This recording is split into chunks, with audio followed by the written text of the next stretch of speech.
people have mysteriously vanished in America's wilderness. Join us as we dive into the deep end of the unexplainable and try to piece together what happened. You are listening to Locations Unknown.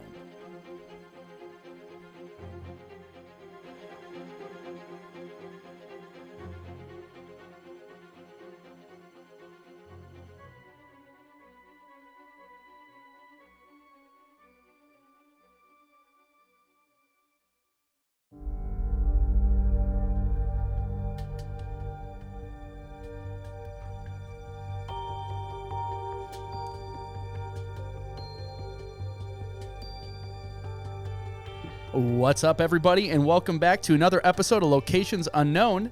I'm your co-host, Joe Irado, and with me, as always, is a guy who always has his presents wrapped a week before Christmas, Mike Vanderpook. Thanks, Joe, and thank you once again to everyone who's tuning in, and thank you to our live streamers. Watching our live stream, they just watched us do the intro twice. The Spotify iTunes listeners, we didn't hit record, so that's the second time we did this. But no, thank you for tuning in. Don't have a lot of updates, just a couple things here. Only Patreon shout-out is actually my dad, Mark, so thank you for supporting us on Patreon. I appreciate it. We both appreciate it. Yes, we do. Also, we will probably be taking a little break here, probably until mid or to late January, at least for me. I'm expecting a child in a couple days now. I might have a couple guests lined up to do some random Excellent. some spots. We'll see what we got going on. Yeah, so we're probably going to be off at least the next couple of weeks while the holidays are going on. So Joe may be back before me, but I'll probably be back in February. So and we got Andy back in the studio. Yep. Thank you for coming back. This has been an exciting story. So thanks for having me, guys. Absolutely. Yeah, and we have an exciting show here. We actually got the police report for Gwen Hasselquist, so we're going to kind of go through that, and Andy will kind of maybe give us a little recap of what happened with Gwen, and then we'll kind of dive right into the police report. And then finally, once the episode's done, I'll get that police report PDF up on our website, so anyone who wants to go and read through it can. All right. Without further ado, all right, everybody, let's gear up and get out to explore Locations Unknown.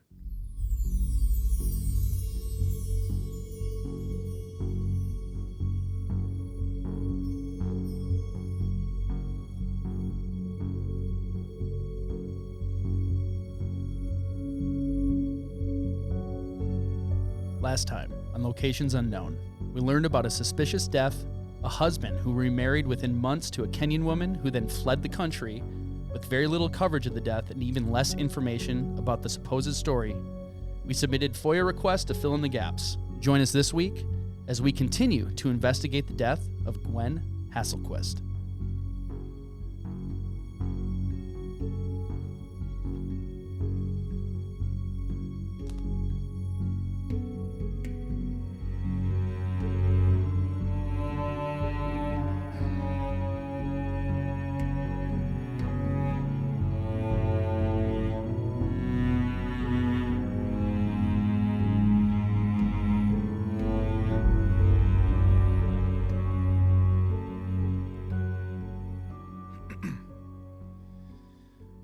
All right, gentlemen.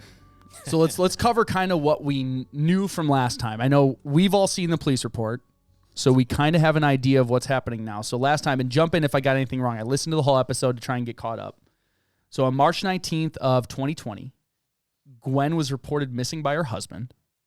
Was it the 19th or the 20th he reported her missing? It was like early morning, right? Right. So actually, I don't think the report came from her husband. I believe that the police found the vehicle somewhere and approached her husband about a missing vehicle. But the first post was him online. The first post is him online. Okay.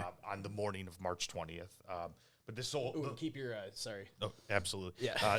The whole story sort of takes place over the late night hours of March 19th into March 20th, 2020. Okay, so we had the husband posted something that she was missing. He posted the Ring video camera that you saw that's been since taken down. That's correct. Where she seemed inebriated of some sort. Yep. He had mentioned that she had taken some drugs. He said she was desperate because she had been diagnosed with COVID. And you're gonna have to try and forget about the police report while we're recapping because no one else knows about this. Because like I'm saying the things, I'm like, oh, it's all wrong.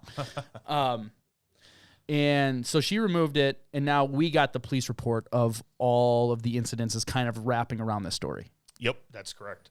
Okay. Anything else we want to cover? So, like, to him, it was, when we left off, we kind of like thinking, he said she died of COVID, because that's what he wrote in the obituary. You had made a great point of saying they don't always put the method. Yeah. So I would say that isn't as suspicious as I thought it was the last time.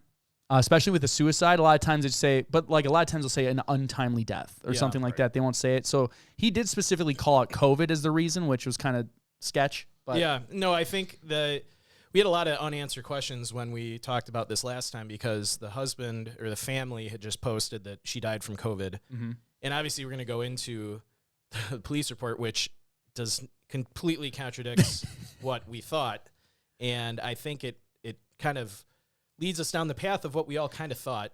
But yeah, I think this helps answer a bunch of questions, but I think there's still a lot of unanswered questions, because the police report has some... It didn't clear anything up. No, it cleared some things up, but to me, emboldened some of our questions. Yeah. Absolutely. I think looking back at what we did on the initial episode, all the information kind of came from the family or from Eric Hasselquist, what he was posting on.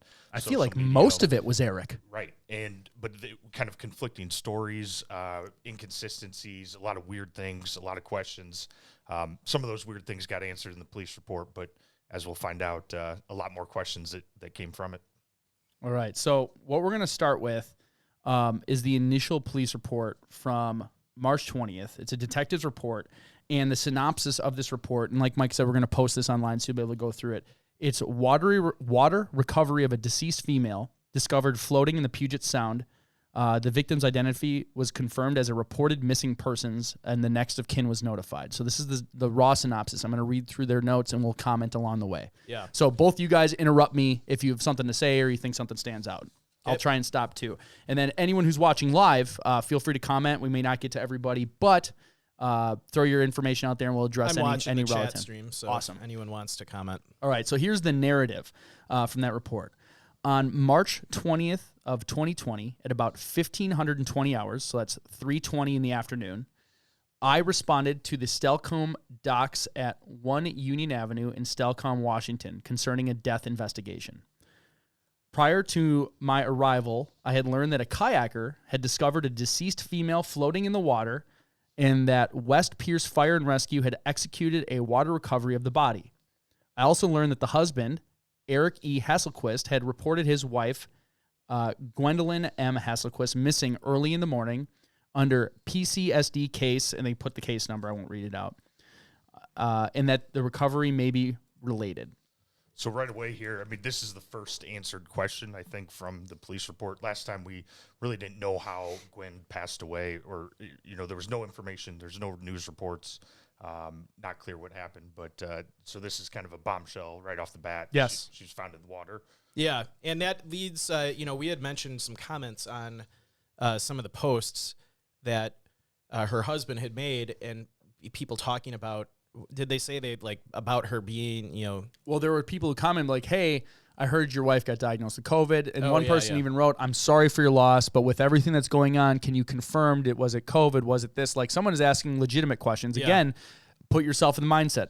Early pandemic, not a lot of information, not a lot is known. Everyone's still freaking out. Everyone thinks this is going to be the next Black Plague. It's going to wipe off, 25% of the global population. So when you have, and I think you brought it up, Andy, that Washington State was one of the first few states that turned into kind of a hotbed. Right. Yep. It was like the first state. That area. So you have under probably 100 Americans total diagnosed with COVID. So you have this guy claiming his wife died of it. So everyone's kind of like, whoa. Like, this has finally come to the United States. People are starting to die. What's happening? Yeah. Absolutely. And this is right when it hit, right after Tom Hanks was diagnosed, the NBA shut down, all within that sort of week range there. Mm-hmm. So a lot of uncertainty for sure. So Gwendolyn, a 45-year-old female with brown hair and brown eyes, about 5'4", and slight build of about 100 pounds. She lived with her husband at 14018 98th Street, Court Northwest in Gig Harbor. She was described as having multiple tattoos, such as dolphin on her back right shoulder, a sun on her mid-back, 2 lizards on her abdomen, and a frog on her right foot. Eric reported that Gwendolyn was believed she was showing symptoms of having contracted the COVID-19 virus and was despondent after having received recently sought testing at St. Anthony's Hospital in Gig Harbor, Washington. Additionally, Eric estimates that approximately 60 pills of Gwendolyn's prescribed clonazepam were missing from the home. The family 2009 Chrysler Town & Country minivan was also missing. Clonazepam is a benzodiazepine classified as a CNS depressant and is prescribed to treat anxiety. Scratch-like injury on the inside of both the upper and lower lip. No other obvious injury was observed. So this is that initial report that this detective got when he was on scene. Yeah. He knew of a reported missing persons cases that matched the description. So he's kind of piecing it together of, oh, this is probably her. Yeah. Right. And I think there's a little bit to unpack here too. We talked at length in the first episode about what it was like with someone being diagnosed with COVID, the treatment they get, that sort of thing. And here we have at least a statement coming from Eric, the husband, that she sought testing, but apparently no treatment and no overnight stay, which seems a little off for that time I still period. think that's off. But no one knew what was going on to outpatient somebody. I could be wrong, but I just remember everybody kind of being like, no, we're putting you in a hospital and you can't have visitors. You can't have any of these people. They were controlling COVID at that point. And to just say, yeah, go home to your family with this unknown disease that everyone's freaking out about just seems very, very odd. Now, correct me if I'm wrong, but didn't one of the statements from the husband say that she actually spent time in the hospital? Or am I remembering it wrong? His Twitter account said that she had gone to the hospital and he was expecting her to come home. Yeah. So that was it. He didn't get into details. And again, what the detective is reading off was the husband's report of this. So if he's telling detectives that she was potentially having COVID, it's not confirmed yet. This is the police report of what he heard from the husband, and he's still on this COVID narrative. Mm-hmm. So I think that's needs to be made clear is we still don't have definitive proof that she even went in for testing. Mm-hmm. We don't know that. This is just still the husband's word that she thought she had it and she went in for testing. Yeah. And that's it. So, a set of Chrysler car keys were found in the descendant's pocket. Decedent. Is that how you say it? Deceased, but decedent? I believe so. Okay. However, there was no wallet or other forms of identification. I noted that the call to 911 came from another witness. This was redacted in the report at about 18:26. So that's 6:26. I left a voicemail for the requested contact. He called back a couple of minutes after. That witness told me that he was not the kayaker in the water who found the body. However, he observed the situation as he walked nearby. The witness recognized the floating body and waved to the kayaker for confirmation before calling 911. He said the kayaker and the body were directly west of 1914 Commercial Street. The witness said the kayaker kept his distance from the body the entire time, even during the rescue efforts. He did not observe any concerning circumstances or behaviors from the kayaker, and no one was observed fleeing the scene. The kayaker is at the time unidentified. So that was just him following up to make sure it wasn't related to the guy who was in the water. Yeah. I later submitted a request to WPF&R, I think that's Fire and Rescue, for a copy of the responding medic's field report. It was noted in the related missing persons report that the investigation had already been requested. I again viewed the Facebook video of Gwendolyn leaving her home. It appeared as though Gwendolyn may have had the observed injury to the back of her left hand prior to leaving the residence. So I think this is key. So he's noting in the video he thinks he saw the injury that she had on her hand prior to leaving the residence.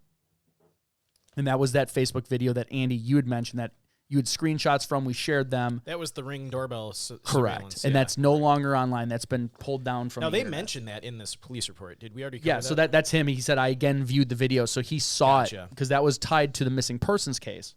And he's noticing that he actually saw this injury that was on the body. Mm-hmm. He thinks he saw it in that video.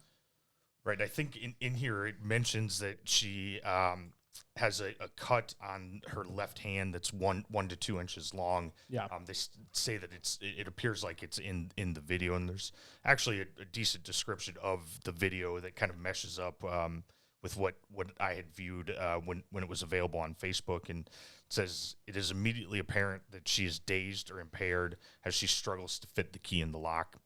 This occurs for about a minute.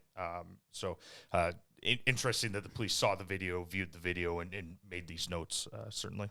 Yeah, it sounds like a good detective. Like Right. he's like following up on all. Like it could be like, oh, this was obvious, but he's checking on the kayaker. He's looking at the video again, looking for anything that might be off. He continues, I was unsuccessful in saving the video at the time using my department phone. I captured the video of the Facebook post and several screenshots. These video and images were later transferred to CD and submitted into property at PSSD headquarters. The case will remain active pending the ME's postmortem examination report, Detective D. Christensen. So he's got the video. I think whether it was a screenshot or whatever, he was able to download it, so that's in evidence. We didn't get that from the FOIA request. We just got these reports. We didn't get any documents other than this police report. Okay. So this is the next report, the forensics investigator, so the forensics guy who came on scene. He writes, on scene, March 20th, 2020 at 1520 hours, so that's at 3:20. I was contacted by South Sound 911 dispatch and requested to respond to 1 Stelcom Boulevard regarding this death investigation. At 1550 hours, I arrived and established contact with Detective Christensen, who further explained the incident to me. Now, Detective Christensen was just the first report that we just read. Mm-hmm. The scene consisted of a female body that was in the back of the West Pierce medic vehicle. West Pierce Fire had recovered this female from the water of the Puget Sound prior to my arrival. This female was wearing multicolored pants, a black and pink jacket over tan sweater, and a black shirt. Her left upper arm appeared to be broken.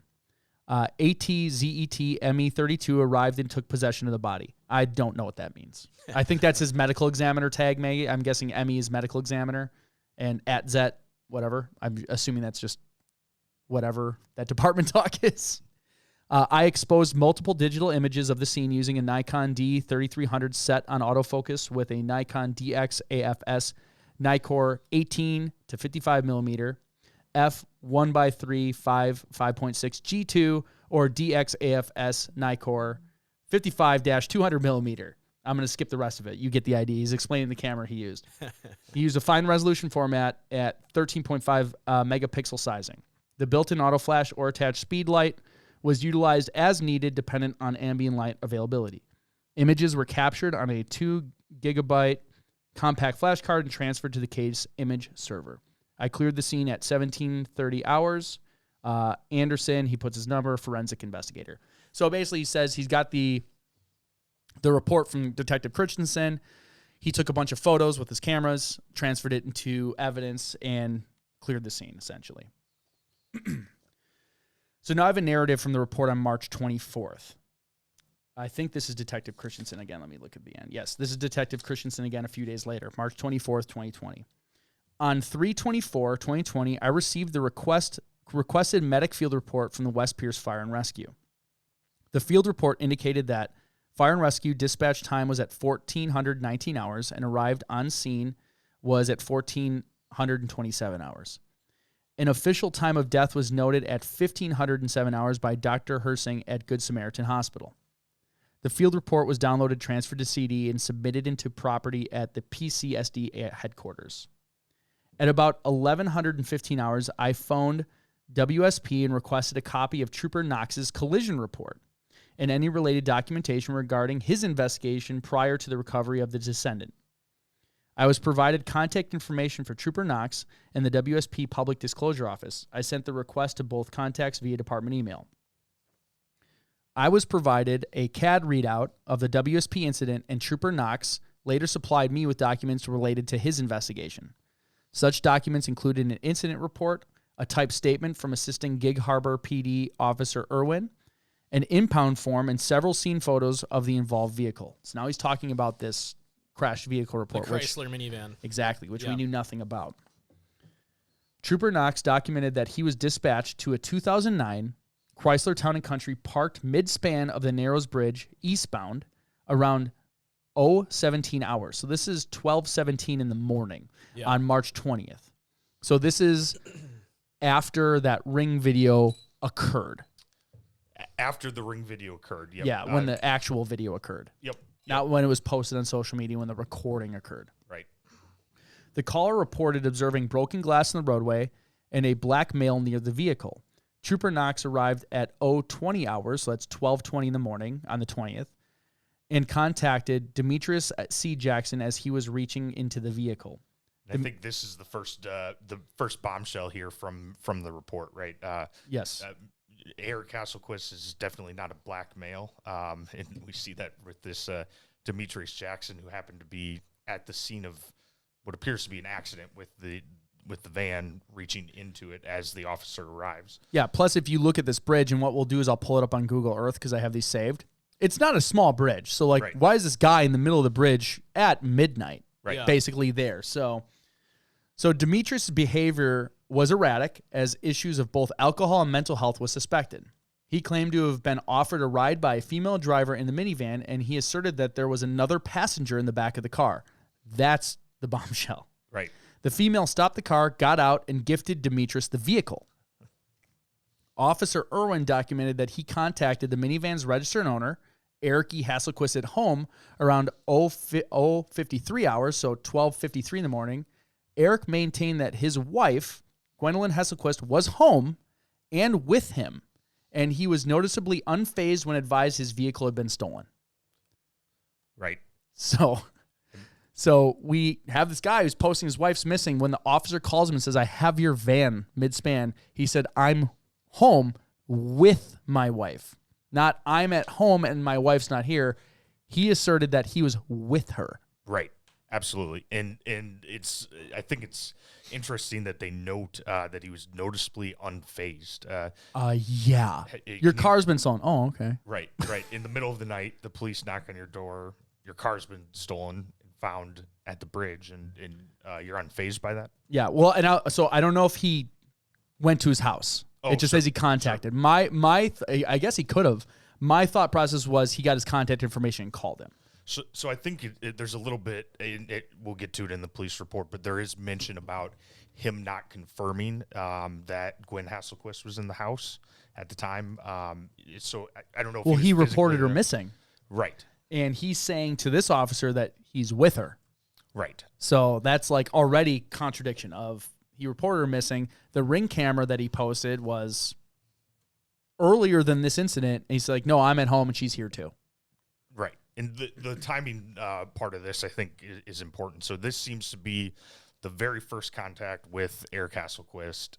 My wife's here with me, unfazed by the van being missing. Yeah. And obviously that changes throughout the timeline here.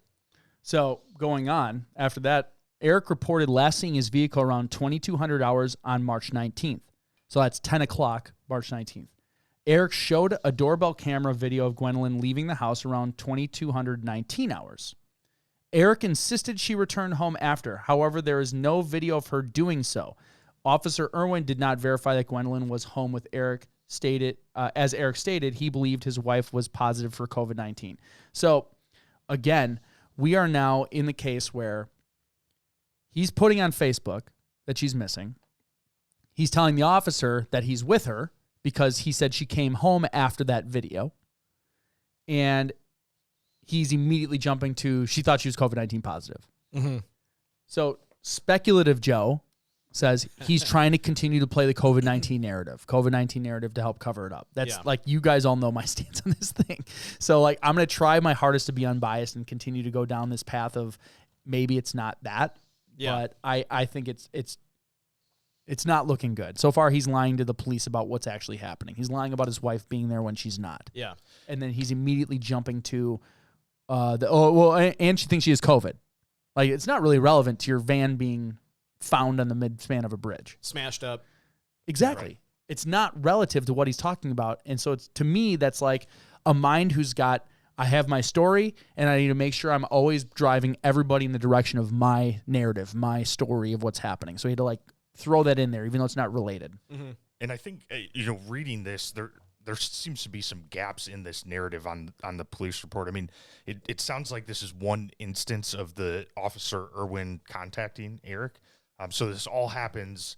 First, your van's missing. Is your wife there? Yes, she's here. she left earlier. Here's a video of her leaving, but she returned after that. But she's still in the house at that time. And then he's posting on social media that's the last time he saw her. On his social media post, this is the last video I have of my wife. That's what he posted. Right. But then he's telling the officer that he said she for sure came back home. Right. So there's some inconsistencies there. There's a lot of inconsistencies there. Absolutely. All right. So I'll continue.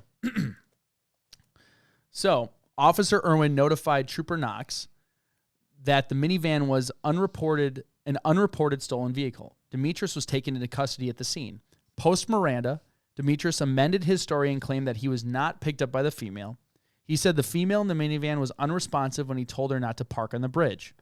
Demetrius walked towards Jackson Avenue, but returned to check on the vehicle and its occupants. So he is stating that there's two people. But of course, with this story, he also seemed like he may have been drunk and had some mental health issues. So you can't, if I'm going to be consistent and try and be truthful, his testimony really doesn't, you can't take it as sound. It's a drunk guy with mental health issues on a bridge, but he's very positive. There was another passenger. He's saying he went to check on the occupants.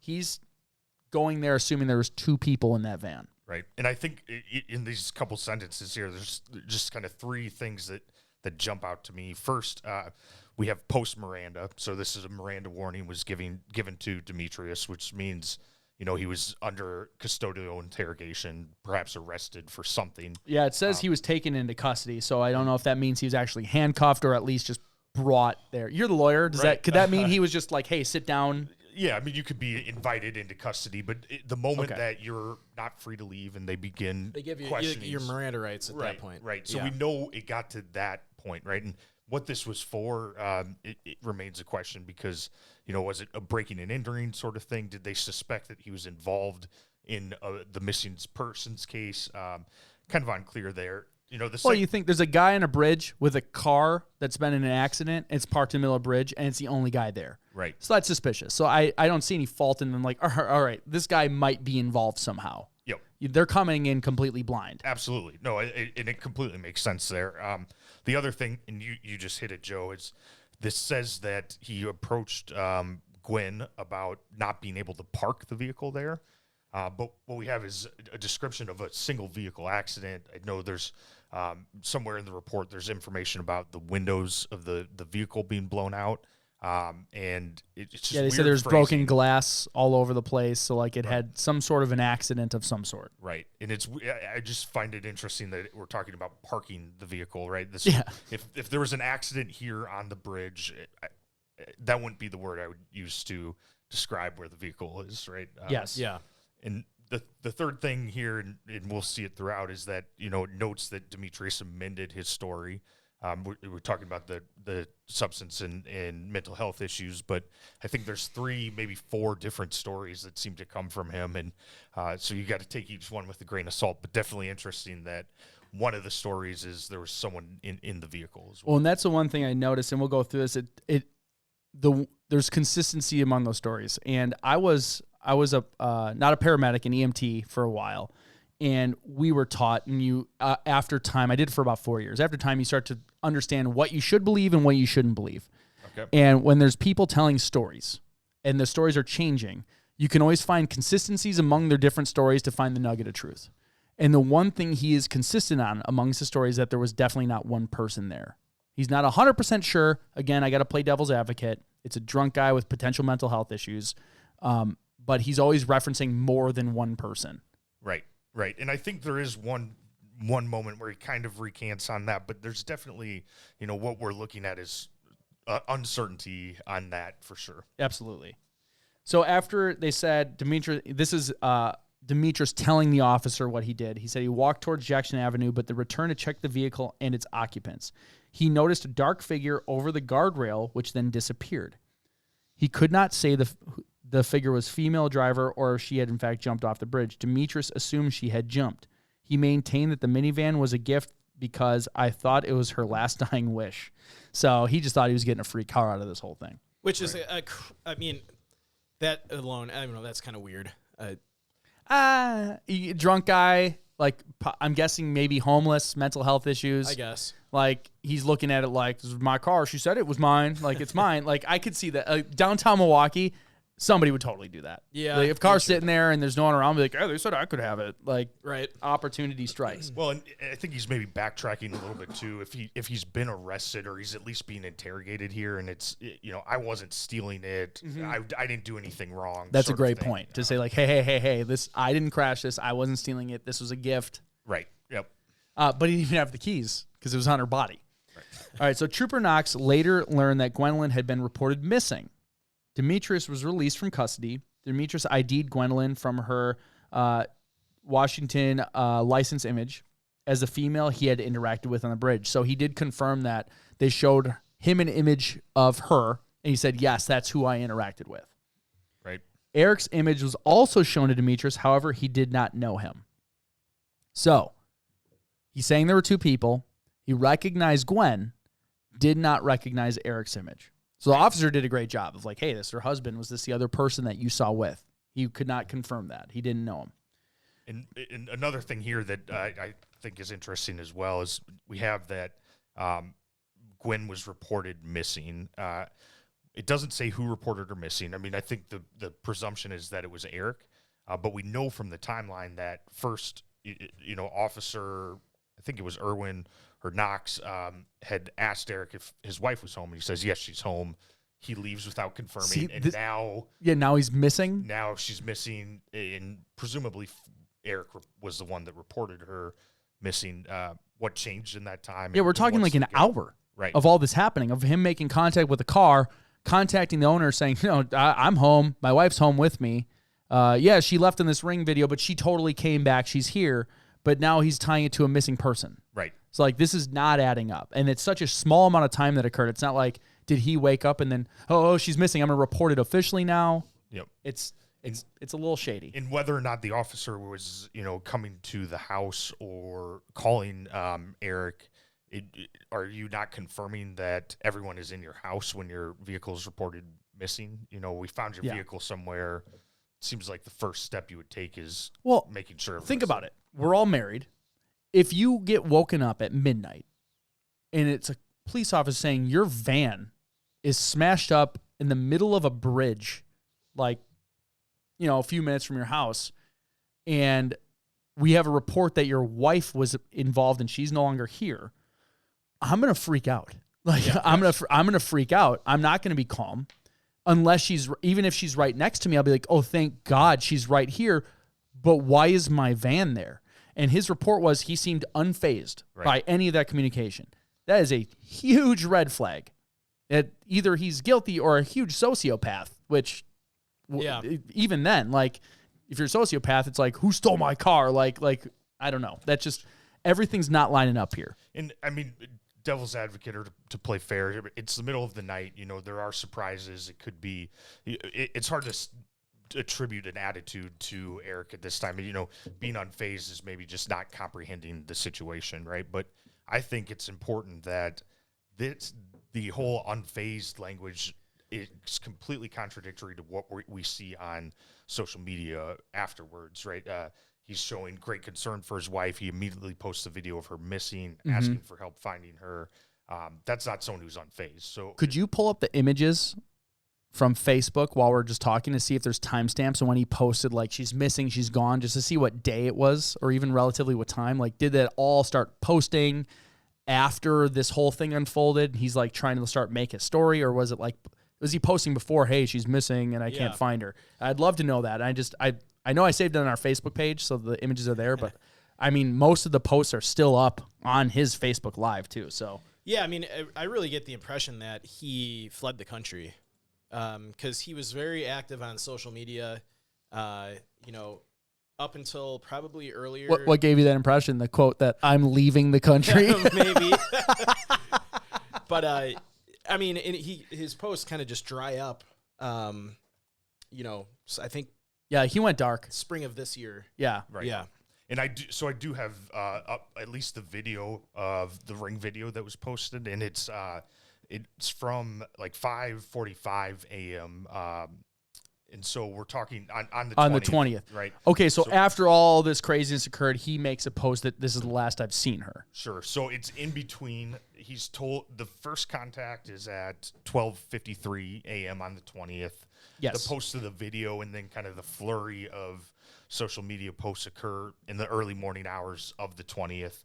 But the body wasn't found until that afternoon. Yes. So that's kind of where it fits in. He posted that saying this is the last time I saw her. He just told the police officer at midnight that she left and came back. Right. So if he's saying, granted, it's social media. Right. So again, I'm going to try and play devil's advocate. He could have just said, this is the last time I actually saw her. Maybe he thought he saw her and he was sleepy or whatever and thought she was home and he was just in a daze because he was tired. Okay. But he told the officer that she did leave and that he was sure she came back. And then in the morning post, he's saying, this is the last I've seen her. Right. So that already right there contradicts what he's telling police versus what he's posting on social media. And we touched on this a bit in part one, but shortly after he posts the video of Gwen and asks for help finding her, we have a post from 7:30 a.m., so 2 hours later. Today I've watched the sunrise knowing that likely my love didn't get to see it. I am broken. And so this is before bodies found. Shortly, it's within 7 hours of the police first contacting him, and it's a pretty big change in kind of attitude, at least from what we're seeing on social media. That is a great point because you said he posted like 5 a.m. the video. The video's at 5:46. So only like an hour later, he's like, oh, she's probably dead. Right. Like he basically has just learned, like if we're to believe that he's not involved, he learned that she had gone missing around 1 a.m.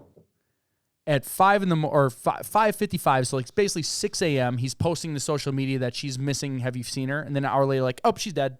Like she didn't make it. Like he gave up hope pretty dang quick for somebody who doesn't know what happened. Yeah. I think it's hard to know what was communicated to him too. So, we have Demetrius, the individual who's reaching into the vehicle. He's been interrogated, perhaps arrested, and he's saying that he saw a figure disappear off the bridge. So, this could have been communicated to Eric by the police at some point in time that, hey, there was a witness there who says your wife disappeared from the bridge. But there's also a lot of questions. Then why does he post, she's missing, has anyone seen her at 5 a.m.?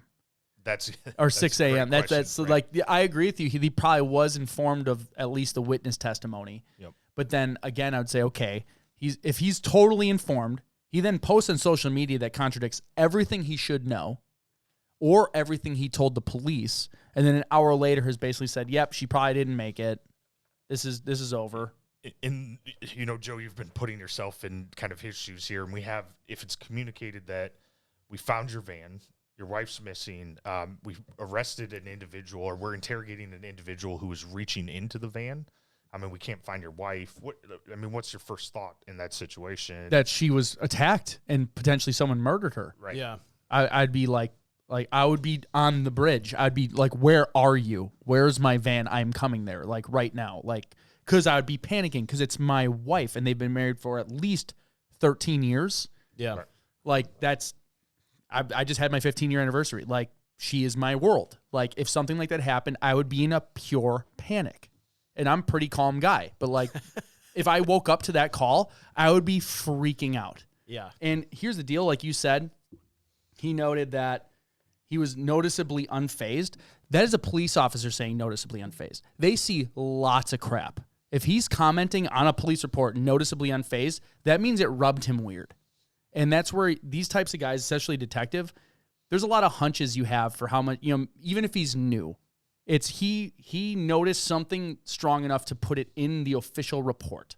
Otherwise, that's an innocuous thing to put on a police report. Well, and, I've seen enough of those TV shows. You're gonna go. Yeah, enough of those TV shows. No, like what is it? The real ones, like Cops. The first 48 hours. Okay, where they're doing real not actors. It's real police, real cases. It's real cases, and one of the kind of themes is when someone is, guilty of murder, they do act. You don't have to hide it. You can pour it on the table. We're having whiskey. It's fine. This podcast is not made for kids. I thought. Yeah. All right. Sorry, Mike. No, I completely lost my train I'm sorry. of thought. But You're yeah. watching the first 48. No, it's just like when the detectives in those shows make comments like, "Oh, his daughter just died and he seemed unfazed." Like that is kind of a tell. I mean, Yeah. most normal people are going to be just distraught if someone goes missing. If I found out you died, like you're not my family, but we've been friends for a long time, like I would be very distraught. I would. I Like, would hope so. But I'm just saying, like, we're not blood related. Yeah. Like, we're not like, you're not my child. You're not my wife. And I would be like, if someone called me, I'm not like, your man child. if somebody called me like and said Mike just died, his car's crashed on the bridge, Yeah. I would probably go out because Yeah. you've been a friend of mine for what, 20 years? Yeah, long Like time. I would be phased by that. Yeah. So like now you're taking it up a whole nother notch of this Yeah. guy's wife, the mother to his children, and he's noticeably unfazed. That is a huge red flag. And the interesting part about this is this detective is making this, he's noting this before any of the future social media posts. Yeah, he doesn't know anything. That we're talking about because if you take the detective's comments and put it in the context of all of the other stuff Eric was posting, that to me is a big red flag. Well, and we're on assumption now, so I'm going to assume a detective comes on scene of a car in the middle of Bridge Park. There's this guy reaching in the car, Yeah. and this lady who's reported missing. Have you gotten to the point of the police report where they say one of the people or the detective or somebody said they thought they saw a third person in the van? Yeah, that was Demetrius. Yes. So that's where, but he was potentially Sorry, drunk. I've been Nope, no, that's working fine. the stream while you're doing some of this. So that's Demetrius, and that's where like nothing's easy with this case. Like Yeah. we can't have like a coherent guy who just happened to be jogging in the middle of the night because that's what he does, and he was sober and he's a normal person. No, it's a guy who might have mental issues, smell like alcohol, saying there was multiple people, and then his story changes. Like That is interesting because if you had a credible witness who saw a third person in the van, that would be very damning evidence. I think so. But you have kind of an alcoholic drug addict. Exactly. guy with And that's why I'm mental trying to be issues. fair. Like, everyone knows my opinion. If you listen to this episode, you know what I think. So I'm trying to really try hard to look at this objectively. Yeah. So I look at that as like, if I wasn't looking at it objectively, I'd be like, that guy saw two other people. That was her husband with her. Yeah. That's what I thought of immediately. And then in the police report, he's like, I can smell alcohol. There might be mental health thing there. He's saying she gave him the van. He did confirm when he saw the picture that it was her. I'm assuming the officer didn't lead him and just said, hey, do you recognize this person? He's like, yeah, that's the lady. These are assumptions now because it's not written in here. So I'm going to continue. So the images of the minivan showed extensive damage down the passenger side of the vehicle. All passenger side windows appeared blown out or missing. Neither the WSP report nor the impound sheet indicated any inventory of the vehicle. The related WSP documents were transferred to a separate CD and submitted into property. This was Detective Christensen. Again, this was a few days later that he's writing this report from Trooper Knox's report of this car accident mid-bridge. And one thing here that is another open-ended question from this report is, where did the accident occur? What exactly happened? I mean, to have the windows blown out or missing, it has to be a pretty severe impact, but we're not noting that it occurred on the bridge. Yeah, that's true. and Yeah, there's that's where the nowhere- vehicle was at rest. They said there was glass on the ground. Right. And this is, again, my non-professional opinion. I don't know, but it seemed like maybe it was a side swipe of some sort because it was the passenger windows, all the windows. So, like, maybe, again, if we're to believe she took a bunch of clozapam, inebriated, maybe side swiped the bridge rail. That's what I'm imagining is like maybe side swiped the bridge rail, scraped along it, blew the windows out, came to a stop, and just got out of the car. Right. That's my assumption of what occurred. And I know you have a map to bring up as we progress, but I think that's a fair assumption. But I think, we need to look at this report, and there's reasons that everything is in here. It's here for a reason. They're using, words that stick out to them. There's meaning to this. But I think we also need to look at what's not in there. And it's just a little weird to me that it doesn't say that there was an accident on the bridge. We responded to a single vehicle accident. But where did this occur? It does sound like it happened on the bridge. Yeah, but there's no confirmation. No confirmation, just that there's glass and windows missing. I feel like if she would have hit another vehicle, there would have been mention of that in the police report. That you certainly. Some other person would have been driving unless they were drunk and like wanted to get Sped away. off a hit and run. Yeah, and it was like both people were inebriated and one person got away. My guess is maybe she sideswiped a piece of the bridge. That's what I think. I think it's a side swipe of guardrail, and it said it was passenger side, so it wasn't like her side. So my guess is she's inebriated driving on these pills. Yep. Or now, if I'm going to go down my route of I think he did it, was she like fighting with him in the car? Was he like forcibly causing something to happen? Yeah. Well, and we'll see this later, but why did the accident, if it occurred at the bridge, why did it occur there? What happened at that point in time that an accident was caused, enough to blow out the windows? See, we get more information, just more questions. I know, right? More questions. So now we're going to go to, this isn't the medical examiner's report. This is the detective's read of the report. So he's putting in his own report saying that he read it. So on 8/25 of 2019, he put 19. I think that was just a misprint because I copied this directly. Yeah. I received and reviewed the postmortem examination report of Gwendolyn M. Hasselquist. The examination was conducted by Pierce County Medical Examiner Dr. Thomas Clark on 3/23 of 2020. The ME report indicated the following: cause of death, multiple traumatic injuries due to fall, manner of death, suicide. Additionally, clonazepam, a Schedule 4 benzodiazepine derivative, was detected in the descendant's blood.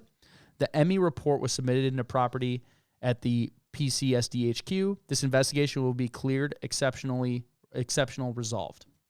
So I have an issue with this of someone who's not a expert at this, so I will admit that, and I'm sure everyone knows that. You mentioned that clonazepam was in the blood. Didn't say it was at any type of lethal level. Yeah. It is a benzodiazepine, so it can definitely affect. I do know stuff about drugs because I helped start a drug testing company. Phil, us non-drug people, what is that? Does that make you tired? So it can. It's like one of the drugs that says do not operate heavy equipment. Okay. Like it can make you kind of punch drunk. So like if it for will normal make you people, it's like drinking and driving. If you took like a Benadryl and then tried to drive an hour later. If this is if you took a lot of Benadryl. Okay. Like it's a little bit more like, so it's a Schedule 4 drug. So it's a little bit, it's not over the counter. It's Schedule strong. 1 the worst? Yeah. Okay. So it's you can't get it over the counter. It's got to be prescribed, and it can't affect you. So like her inability to put the key lock, she probably did take too many of these things. Yeah, like, that's an antidepressant. Yeah, it was and for anxiety they'll give it for. Okay. That would be why she was unable to do that. It's if he's noting that it was in her system, it's probably not enough to kill her. Mm-hmm. So if she's saying she took 60 pills, she would have probably not made it to the bridge. Yeah. Without knowing her dosage or whatever. That's a lot. That's a lot of anything that you can take. And I think that's where, once again, there's more questions here is what was the level of the drug at this time? I mean, to me, if she's prescribed to this drug and it's a daily, you're taking it daily, and maybe, you're self-medicating a little bit and you took 2 pills or 3 pills, and that might still be in your blood when the autopsy is performed, right? But 60 pills is quite a different story. And we're supposed to believe she OD'd on it because she was distraught from her COVID-19 diagnosis, which then we're also hearing that she had some injury on her hand that's seen in the video when she's leaving. She seems kind of despondent when she's leaving. So, like, did she take the pills because of that, or did she take the pills because of something else? Right. This is kind of the unknowns that are occurring. And circling back on what you had mentioned earlier, we have no inventory of the van was taken. We have inventory of her person. Yeah. So somehow we are told that there's 60 pills missing. Is that a bottle that's missing? If so, where's the bottle of pills, or how did we get to this number? And if you're taking 2 a day, that's a month's supply of medication. Right. That's a lot. I think we're missing a key. We're probably missing the medical examiner's report because they would have examined the contents of her stomach. Yeah. And I'm assuming. Do you want to talk about what, because you did the FOIA. You want to just tell the listeners kind of what you got and what we didn't get? Yeah. So, I mean, I requested the FOIA report through, this part of Washington State has a system where you can request FOIA reports from multiple different agencies through one request. Okay. So I requested any document related to, I supplied her full name and date of birth. and a rough time frame of what, I gave I think I tried like a week, at least So 7 days. anything with her name from any department. I requested any document from the departments that are represented by this system for Gwen Hasselquist. So does that include DOT, the police department, fire department, medical It would examiner? include anything that one of those police departments would have in their system. So police report. I don't know that a medical examiner's report would, show up in that. I don't. Okay. That might be a different department that we would have to request that from. And I don't know if they release those or not. Have you gotten denials from any of those, or are you just still waiting on? I'm still waiting. So this is all they supplied, and it took a while. It took several weeks, and no explanation of this is all you're getting, or there could be more stuff, or It's just here you go. I got an email that said your request has been updated, and then I logged in, and this PDF was attached with no explanation or like this is all we're giving you or anything. It was just like there.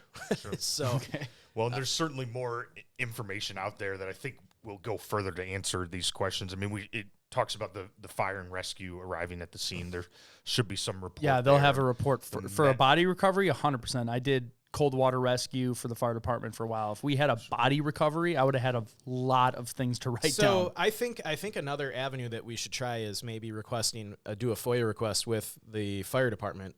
Yeah, and maybe I'll have to see if those departments are even available to request. If not, I can go through a different avenue and probably the coroner's office. Yeah, absolutely. Yep. So I think coroner would be the biggest. I think the fire department will just get more details on what the body recovery was like and what their initial read on the situation when they arrived on scene. And like the DOT, we talked about the DOT cameras. I can't remember. It was either a listener or something I read, but it basically said that in Washington State, DOT cameras delete the footage after 30 days unless there's, I believe, a court order that requires them to pull that footage and save it. So, So we might have to assume that that's been lost. We might have to assume that, at the time of this investigation, if it wasn't a criminal investigation, they may not have had any reason to. Well, there's nothing in this report that's because they noted when they save videos to like the Ring video saved to CD, they didn't note anything about DOT cameras. At least that I read. I'm gonna read through it again while we're going through it. If I missed it, yeah, I'll pick up on it. A couple people actually commented on our original episode that live out there, and like this is a major bridge. There's definitely cameras all over it. So like, it would have recorded the van, going across the bridge and potentially hitting a guardrail or all that kind of stuff. So.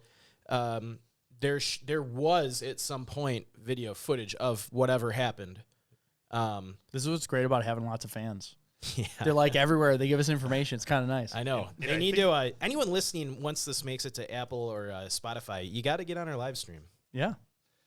I think, Mike, that footage is really key. I mean, we talk about it. It's pretty apparent that the police did not review that. And if there is footage, that could go a long way to, one, which of Demetrius's stories are accurate and what exactly happened. I mean, what the real value, I think, in this police report is that we know her death occurred at the bridge, right? So we know where it happened. Mm-hmm. This is a busy bridge. It looks like there's a toll road there.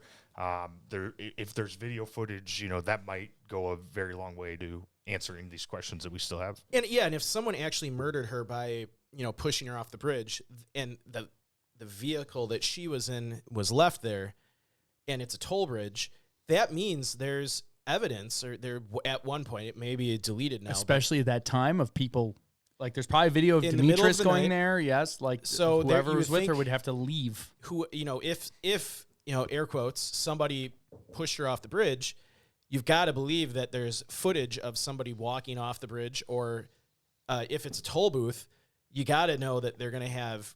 They take every time you go through that booth, like at least in Illinois. Well, let's assume they're on foot. Like, because we talked about how he's a runner. We assumed he's a runner. Like, there'd be a video of, even if you don't see the act, of him leaving the area on foot. Or even if he was in another car, you're going to see when they go through that toll booth, they take a picture of the license plate, and the person, the two people in the front of the car will be on that picture. Yeah. So it's the only thing I can think of is this wasn't a criminal investigation at the time, so they just, the evidence maybe at that time was suicide And, probably any police department is probably, they've got a lot of stuff they got to take care of.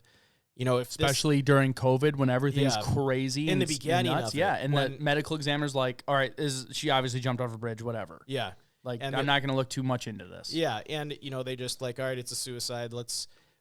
We can't spare detective time in hunting down DOT footage and, toll booth footage. Yeah, we can't pass up on the idea of what was going on at the time. Right. Everything's shut down. Everyone's home. Everyone's confused. Everyone's scared. No, like it's And I mean, it's a new pandemic. Everyone doesn't know what's happening. If this would have been a criminal investigation from the start, you would have detectives going house to house, be like, "Hey, do you have any of you have Ring cameras? Do you have, like a Nest camera that watches your house? Like any kind of security footage that would have showed the road, so we could like see like exactly when she left."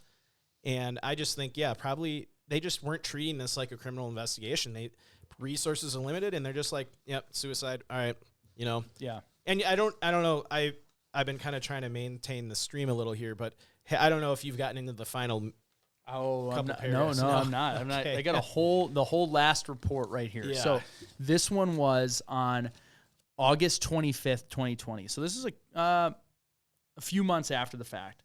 The synopsis is labeled as additional investigation. So this to me, and you'll see it at the end, but this is obviously not necessarily sitting right with the detective. So he wrote in the narrative, please note for consideration that during the course of this investigation, a number of family, friends, and citizens familiar with Gwendolyn came forward with concern that her death was not an act of suicide. In brief summation, it was relayed to me that Gwen had recently confronted her mother about historical sexual abuse as a child by a male parental figure. So this is Gwen going to her mom like she was potentially abused as a child herself. Yeah. She was known to be in therapy and was doing well. Gwen was reforging old familial bonds, expressed a positive and optimistic outlook in life, and was making plans for the future. It was discussed that she would never abandon her children intentionally. So this is signs of somebody who would potentially not commit suicide. People that commit suicide start giving away their things. They're obviously not planning what they're going to do in the future if they don't expect there to be a future. It's just those little red flags that you see of someone when you see someone who actually commits suicide. And you kind of see that after the fact. Yeah, they're like, oh yeah, they started gifting their most prized things away. They remember in the last episode we said she would have left a note. She was kind of like an artistic type person, a very theatrical type person. Like it's very common for someone, especially like that with family, to leave some sort of note behind. And she didn't do any of these things that would be considered quote unquote normal for someone who's going to take their own life. And we have reforging old familiar bonds, and you know what, that's interesting to me for a couple of reasons. In the first episode, we kind of talked about how the obituary doesn't speak of anyone who survived Gwen. We weren't certain if she had family members that were kind of acting as advocates for her here, and it sounds like she was making efforts or working back to. Oh, it sounds like she had a lot of friends and family, and they weren't mentioned by the husband in her obituary. Absolutely. Why not? Now, Andy, I know it's been a few weeks since our first episode. I know you're a lawyer, so you're very careful. And before Joe wraps this up, we're not close to being wrapped up. You're like rushing me here. No, sorry. Look at how we have another whole page. Oh wow. Yeah. Do you want to continue or do you want me to wait? I'll continue here. Okay, go. This is the first time Joe, in a while that this is your episode. Yes. Yeah. So where I've done the work. Yeah. But Andy, so is there any, now that we have a police report and the suspicions we had in the first episode are kind of, this police report, and we haven't even gotten to the good part yet, but this doesn't make me any, like my suspicion from the first episode, I'm not any less convinced.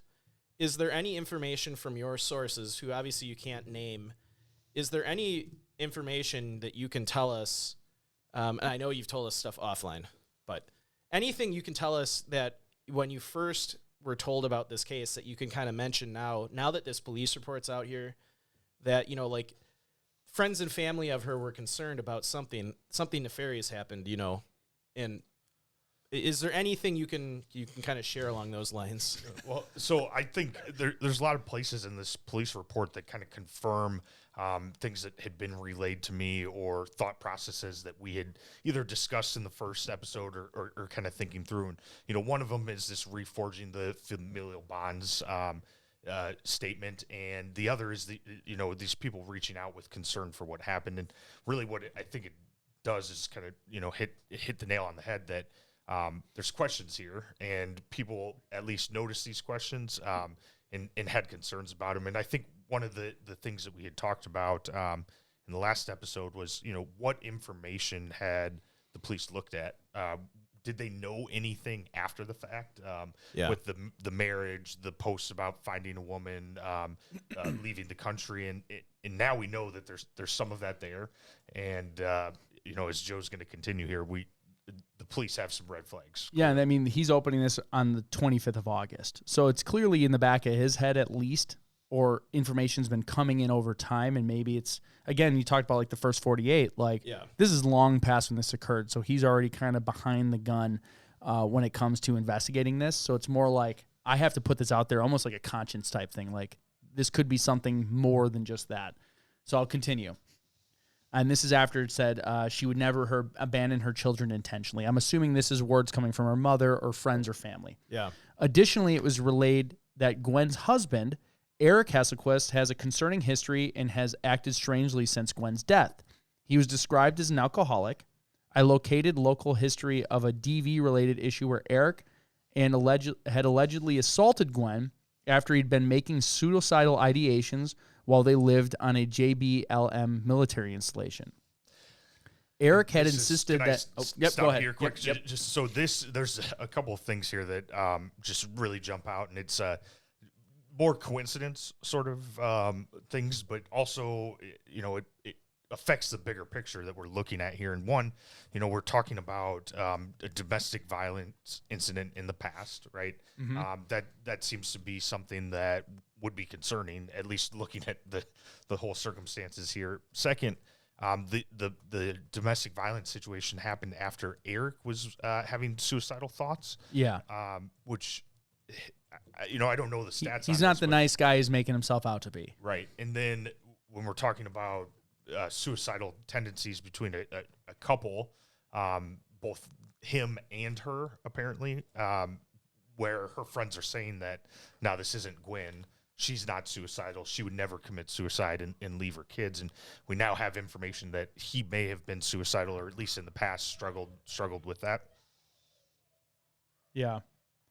So, okay, I'll go on. Eric had insisted that Gwen was despondent over what he assured was a positive COVID-19 diagnosis and was therefore driven to suicide. In the days that followed, a family pet died, and Eric was quick to explain on social media that this pet was also taken by COVID-19. Eric began isolating the children from Gwen's family and friends. That is a bombshell to me. He's just blaming everything on COVID. She got COVID, so she committed suicide. And then a pet died, but it was also COVID. Right. But he didn't get COVID, and the kids didn't get COVID. That's pure insanity. That is, again, confirming my bias. I might be too biased, but we now know that pets don't get there was a couple animals that got COVID, wasn't there? There was like a zoo animal that got it.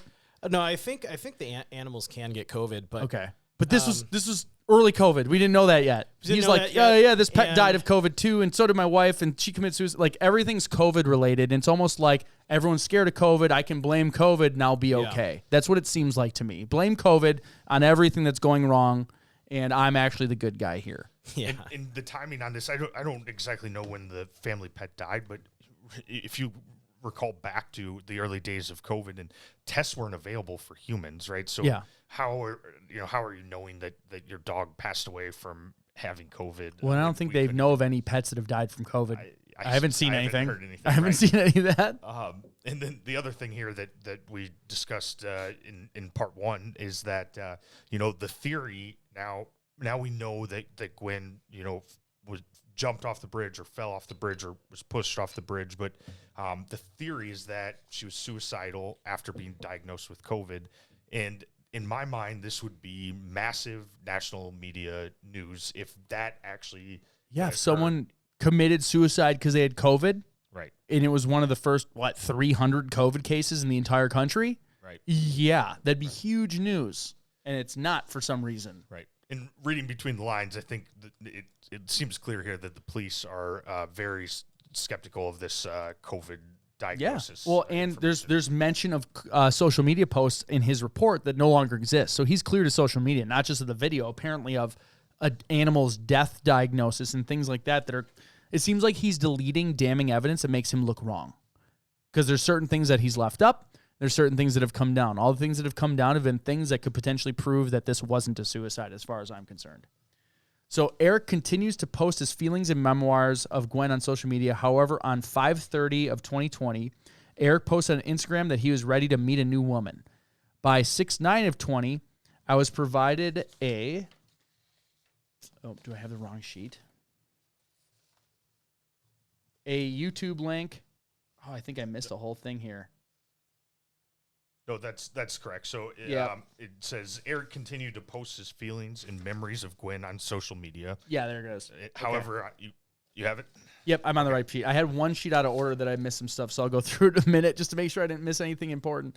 It's a YouTube link, and I checked the YouTube link, and it doesn't work anymore. The video's been made private, of his marriage to a Kenyan woman that he was said to have met only a couple weeks prior. Subsequent Instagram posts show his Kenyan bride hugging an expensive new Mercedes vehicle. Though unusual, these documented circumstances do not readily identify any overt malicious intent behind Gwen's passing. However, they do present cause for consideration. Those with opinions about the welfare of Gwen's surviving children were encouraged to report their concerns to local CPS. So that was Detective Christensen's last report. Like, he's not convinced that this is not, or this is just a suicide as far as I'm concerned. Mm-hmm. And this, I think right here, this is almost a summary of our part one of the episode, right? This is saying, hey, there's a lot of questions out there. There's a lot of strange things happening. People are concerned. And if anyone has information, we're encouraging them to come forward. And that's kind of hitting all the points that we had previously discussed. Yeah, so here's the deal. What I'm going to do is, so that's the whole report. I did miss a couple things, but it was just more in-depth description of what was going on. So for those listening, I'll kind of describe it, but I'm going to share, I put together a little bit of a Google Earth image of kind of what we're looking at here. So I'm going to pull this up. Let me open this thing. Can you see my screen? Is it showing? Yes. Okay, cool. So you'll see kind of going in Google Earth. So I'm zooming into Oh, hold on. We got to... Gig Harbor in Washington here. What? There we go. You got it? Okay. Yes. So what we have in Gig Harbor is we start at Gwen and Eric's home. And let's see if I can zoom in. This is all new. This is new tech we're trying out here. So we see their house over here. She apparently left in the middle of the night, or apparently, and then came back, but she didn't, according to Eric, because it doesn't all make sense. Yeah. She drove all the way around Henderson Bay onto Highway 16, it looks like, which ends up going on this bridge. So I've located the minivan was mid-bridge, mid-span on this bridge. It's a pretty big bridge. Yeah. So, like, yep, you could commit suicide off that thing. And then her body was not found until the next day, floated this way right down. Actually, it was pretty far away where she was found here, right here. So March 20th, her body was found right here at, I don't have the address in here, but it's basically a kayaker on the harbor there is like one harbor drive or whatever. Yeah. So those are the three areas. The question really is, can somebody make it from that bridge back to the house? Because arguably the most realistic scenario is that somebody drove from here, their home, up to Highway 16 to the bridge.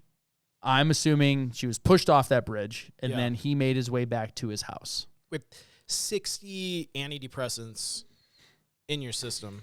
That's the husband is saying, that those 60 antidepressants are missing.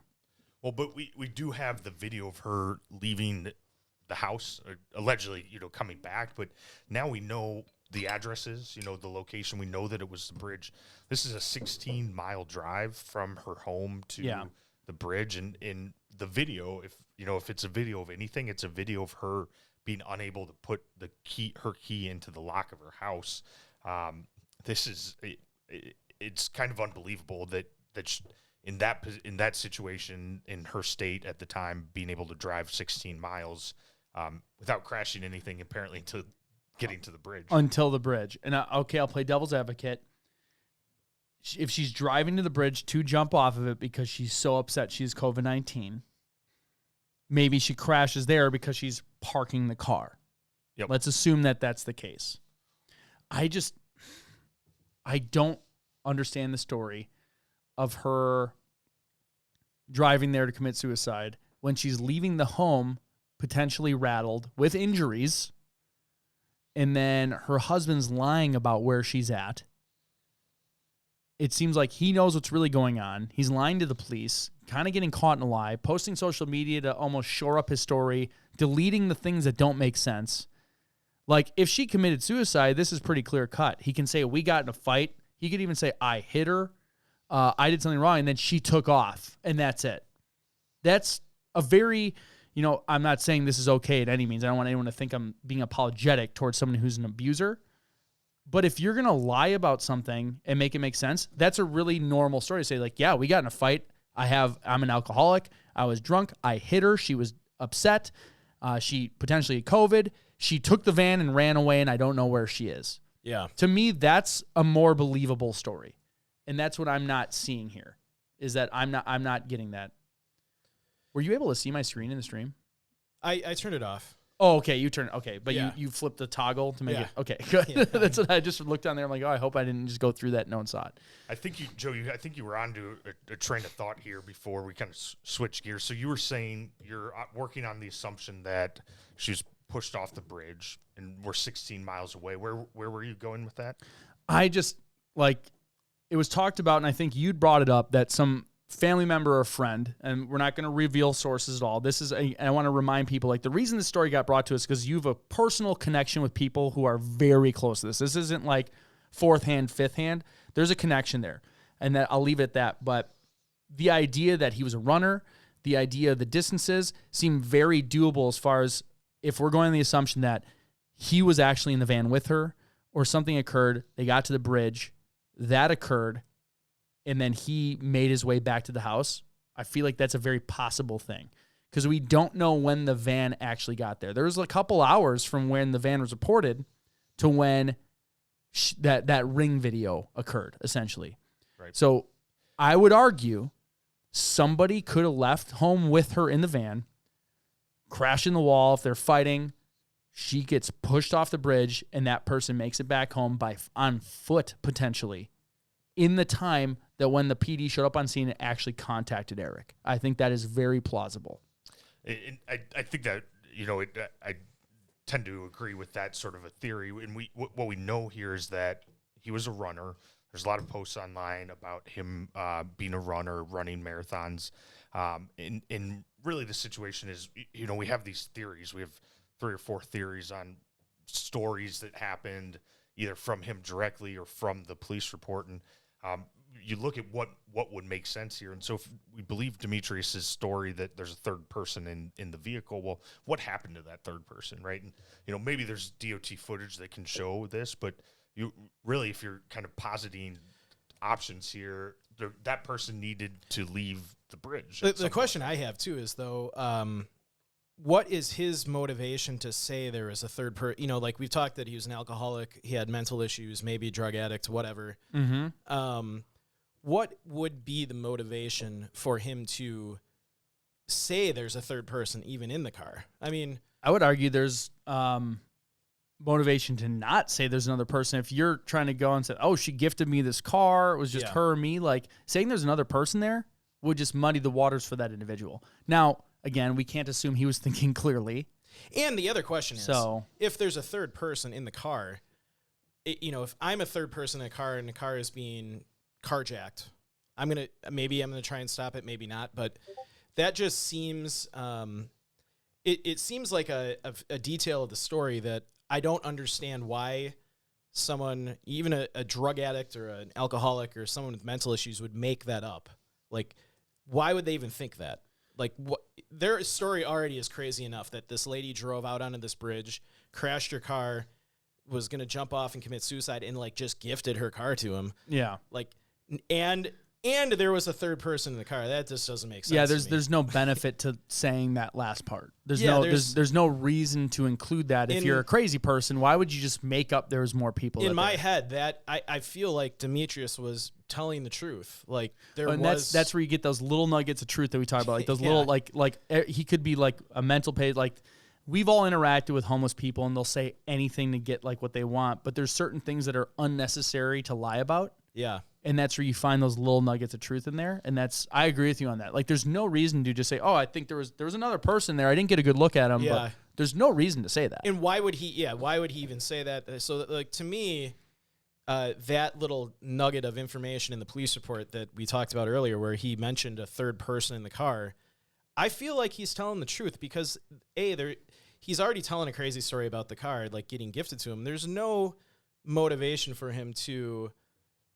Like, I'm trying to run through all the different angles of why you would say there's a third person in the car, and none of them get me to, I'm not going to get arrested for stealing a car. Yeah. So I don't know why he would even bring that up. If anything, a moment of honesty, and it just slipped when he said, hey, there was a third person in the car. Yeah. Like, that seems more plausible than him making it up for some unknown reason. So, well, and the professional in the page open up a whole nother report months later because he's getting reports from family members saying that loved ones and friends are throwing shade on this whole story and something's not sitting right with him. Yeah. Like the only thing, like, yeah, we got a medical's report that says, oh, it was suicide, but they're going off of the information they have. Like if she got pushed off a bridge, like, yeah, that would kill her. So if your whole story is she took these benzos, she was just like distraught and jumped. That's a normal story. As an ME, if you get a report and you're like, yeah, she died from the fall and it was probably suicide. Yeah. Not knowing all the details or even the information later. So I don't even put like blame on like, oh, he ruled it a suicide. I look at that as just, yeah, she died from a fall off the bridge. Yeah. But did she jump off the bridge? I don't think so. Well, the third person thing is interesting to me because the report reads that this is almost written off. I mean, there's no description provided. Maybe Demetrius wasn't able to do that, but why wasn't this kind of a bigger piece of the puzzle that they're looking at? You know, we kind of backed into this story, so we knew that she had passed away and that it was, purportedly suicide. But the police show up at the scene of the accident. The owner of a vehicle is missing. There's some person reaching into the vehicle. He says there was a third person in the car. That seems like a very unique set of circumstances that would spur some, more follow up than what we see on that third person. So curious. And is a COVID-19 diagnosis really the trigger that made her commit suicide? Like that's kind of what's getting like that's the reason we're being told she jumped off of a bridge because she was diagnosed with COVID-19. After purportedly being released from the hospital. So yes, right, like we're working under assumption that if she was ill, she would have been inpatient at the hospital. And then a family pet dies a few weeks later, and then the husband says, "Well, that family pet died of COVID-19 also," but like he never got COVID-19, the kids never got COVID-19. Like that's where like were they even testing pets? Back then? No. Can they test pets now? No. And again, then that social media post was deleted because I never saw that. I'm getting that from this police report. I never saw that post. I never saw this that is the either. detective saying he saw that on social media. Yeah. And then that was subsequently removed, probably because people are questioning it. It seems like anytime there's a post and people started questioning, that post was deleted. Now you caught an image of it. He caught an image of it. But apparently there was more stuff going on there. And then, again, we have to look at the whole background. All of a sudden there's this Kenyan woman that appears out of nowhere. Then they're married all of a sudden. He's buying her new car. And then all of a sudden he's pissed at America and leaving the country. Right. Like when you piece all of it, honestly, on a one-to-one level, when you look at it, it seems shady. When you look at the whole picture, it's even worse. And that's kind of what's getting me, is none of this makes sense at all as far as she committed suicide because of COVID-19. She was an inconvenient person in the way of what he wanted to do. And he took advantage of the COVID pandemic and the crisis that was happening to basically get away with murder. That is like my theory and assumption right now. And I think the police getting report, nervous that I'm saying things. this last entry there gets, half the way there or a quarter of the way there. And what it's saying is, yes, there's a lot of weird things going on here. There's a lot of questions, but these alone are not enough to, to change kind of the determination that's been made. If there's another piece of the puzzle that's out there, we're looking at, a different story, I think. Yeah, and this is where I don't think this is done, because the one open-ended question is, where is Eric Hasselquist? Because the last social media post I saw is he's leaving the country, and people are like, who's got your kids? Where are your kids? What's happening? What's going on? We don't know any of the information right now. And he was really active on social media up until a point where he just is completely He was overactive, showing how happy he was and how great it was and how sad they are that his wife's gone and how he's moving on and his kids are so for it and everything like that. And I just call bull on all of that. I do. I have kids around the age of those kids, and they would not be acting that way. Yeah. And one thing I want to flag too, on you say this is not done. We saw on the social media posts that people are asking questions. What happened? I heard one thing here and another thing here. It seems quick that you're married, and that was quick. How'd you meet? Those sort of comments. And now we have a police report saying that multiple people, friends, family, citizens have reached out.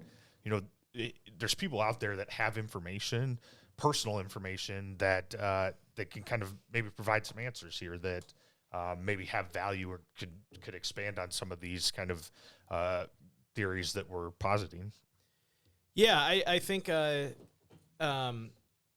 it's interesting to think that the comments before we were able to get the police report, and I think we're going to do some more FOIA requests to get the medical examiner's report.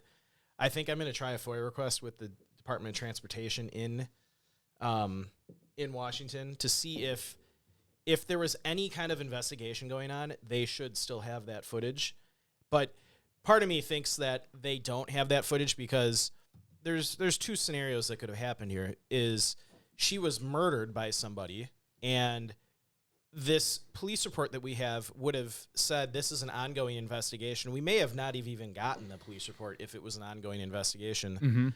Mm-hmm. And the other scenario is they were treating it like a suicide before all of the context of what happened occurred, the social media posts, and very strange. And we got emailed by some people that were kind of hitting on us for literally kind of coming down on Eric hard for these posts that he they were kind of saying like, well, you don't know what's going on with him, like blah, blah, blah, blah, blah. And That's fair. It's fair. I mean, we were kind of coming at it from like our perspective. I was coming at it hard. I think he did like, it. If any of our wives died by suicide, I probably wouldn't be back out in the dating scene within a month or two, or be married in 3 months. Like, yeah, no, I totally agree. I think that's where I don't know what that situation is like. Assuming that he's not lying, I don't know what that situation is like. And I feel like, but I have a pretty good idea of how I'd be acting in the middle of that situation, and it's nothing like he was doing. I can guarantee you that. I feel like most, maybe we'll take heat for this comment, but most normal people would react the way we described it. Like, it's like one of my biggest nightmares. I've had nightmares where I've lost a child or like lost my wife, and I wake up upset, and it's not real. Yeah, I've woken up like shaking, like I've had that about winning the lottery. God. But like seriously, I've woken up some nights where like I had such a realistic dream. I thought one of my kids had died or like Cassie had died. And I was like on the verge of tears, like panicking. And even after I saw like, okay, this isn't real, like I still couldn't calm down. I couldn't sleep the rest of the night. Yeah. Like I couldn't calm down. And it didn't happen to me. Yeah. So now you're in a situation where it actually happened. I wouldn't be visibly unfazed. Now, okay, devil's advocate. Maybe, again, I haven't experienced it. Thank God. I hope people don't ever have to go through that. Maybe it was so shocking that you get those people that like literally just go numb. Like maybe he can't process it. Maybe legitimately she committed suicide because she thought she had COVID-19 and he's acting weird because that's how he processes this stuff. And he just froze. So and he can't do it. We have a comment from a listener. Okay. I'm going to put up on the screen. Kind of going along these lines, I think, of what. Oh, is this Adam Osborne? Yeah. So, I'll read it out for the listeners. Oh yeah, only. I forget. Yeah. So a listener on YouTube, Adam, he writes, I think people incriminate themselves by their lack of interest in finding the truth. How could this guy be satisfied with COVID suicide? Wouldn't you want more answers? I completely agree. Yeah. 100% agree. Thank you, Adam, for the comment. Yeah, and that's kind of my whole thing is like, no. Like, she had that visible injury in her hand. I feel like there's some domestic thing going on. Yeah. Maybe she found out about this Kenyan woman.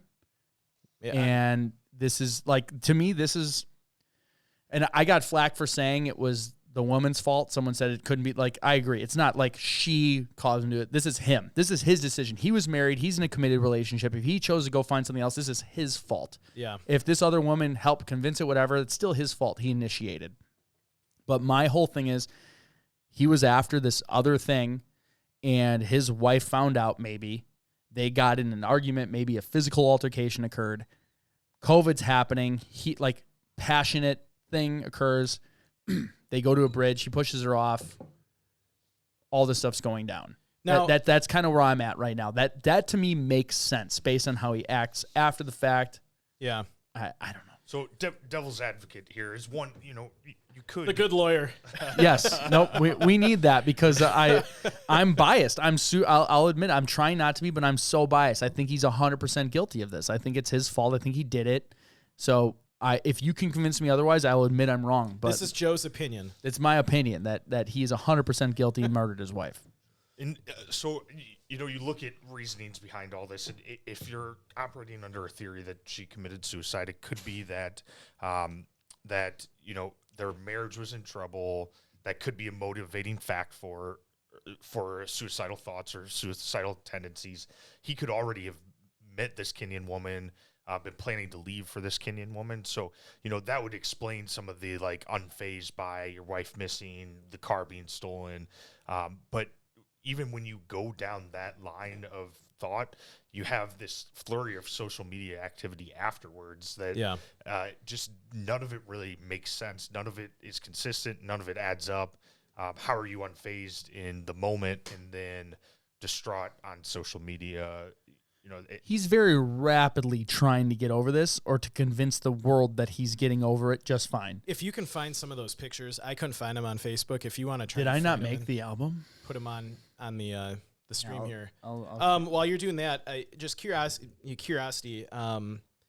your sources listen to our first episode, or have you talked to them since? I have, and they did listen to the first episode.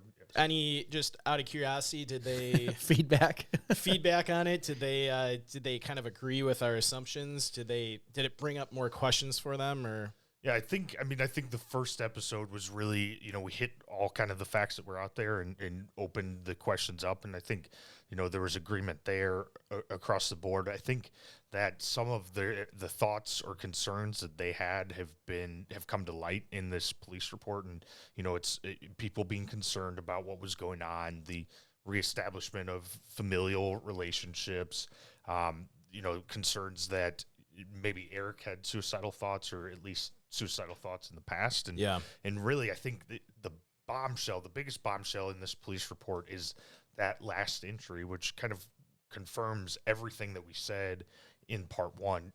There's a lot of questions out there, and it doesn't quite add up. So I think that's where we're at. A lot of questions answered, a lot more remaining, and we're on the right track, at least, or the police think we are. Yeah, I think next steps, because this kind of seems like an ongoing thing. We're going to keep bringing up every couple we got to months. keep getting more information. We can't. Here's the deal. I don't want to let it go because I feel like there's a dude getting away with murder, and his poor kids are involved. And if he's not, I want to know too, because I will be the first person to come on here and be like, I was entirely wrong. He went crazy because this traumatic thing happened, and what he did was weird. It didn't make sense, but this is his way of acting to a completely abnormal situation that not a lot of people have to go through. Not a lot of people go through this scenario, so maybe it was completely legit. She freaked out because of COVID. I think you brought it up, Mike. You said, what if she freaked out because of COVID and was afraid of getting her kids sick or her husband sick, and she took her own life? The weird thing about that is, like we documented in the first episode on Gwen, is she was very active in social media around COVID, and you would just assume that someone who's very active in, talking about COVID, if they contracted COVID early on, like you're one of the first people to get COVID, you would have, even if you were like really worried and, stuff like that, I think you would talk about that on Twitter. She was very active on Twitter. She would have tweeted something out like, I got COVID, let you guys know how it goes, or, something like that. And there was nothing from her saying that she had COVID. Yeah. So we don't even know. It's only the husband is saying it. Even the police report doesn't, they obviously, because I really don't think at any point this was a criminal investigation, because they didn't. Yeah, they didn't reach out to the hospital. They didn't go to the hospital. And the hospital's not going to tell us, because they shouldn't. Well, if we call them and ask, it's a HIPAA violation. They can't say it. I'm guessing the only way the police department could get record of her even going to get tested would be by a court order, right?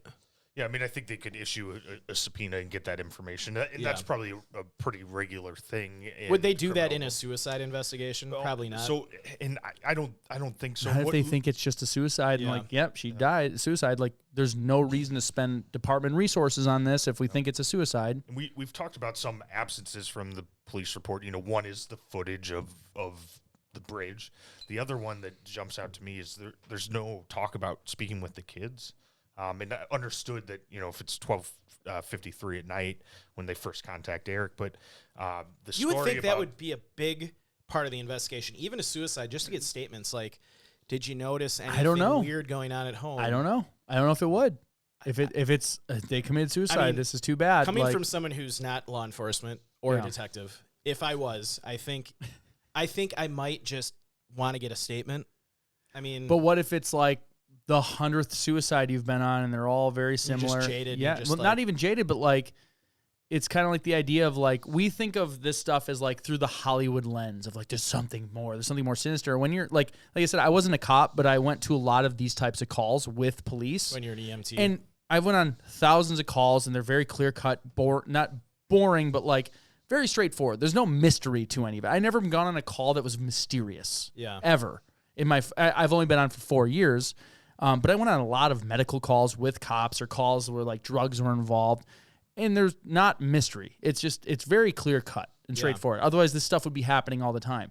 So like, if you have a body wash up, a reported missing person, a story that says, yeah, she's on these drugs, she has this history, that sounds like a normal suicide. It's only until you start digging in, and that's where I feel like this detective probably initially, again, he doesn't know what we know at the time. Yeah. All he knows is, there's a missing person. There's a body that matches the report. There's a car crash on the bridge.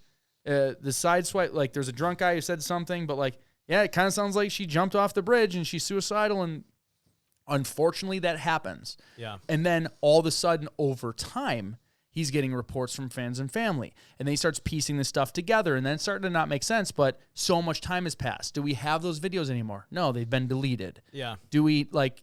It's been ruled a suicide. How much time do I spend on this? Like, I've probably got other things to work on. Not that they're not more important, but if you're a detective... Other murders. Yeah, if you're a detective and you're working like 10 other murder cases... Yeah. Like, especially during COVID, like, did it slip through the cracks? They want to get this off their board. I mean...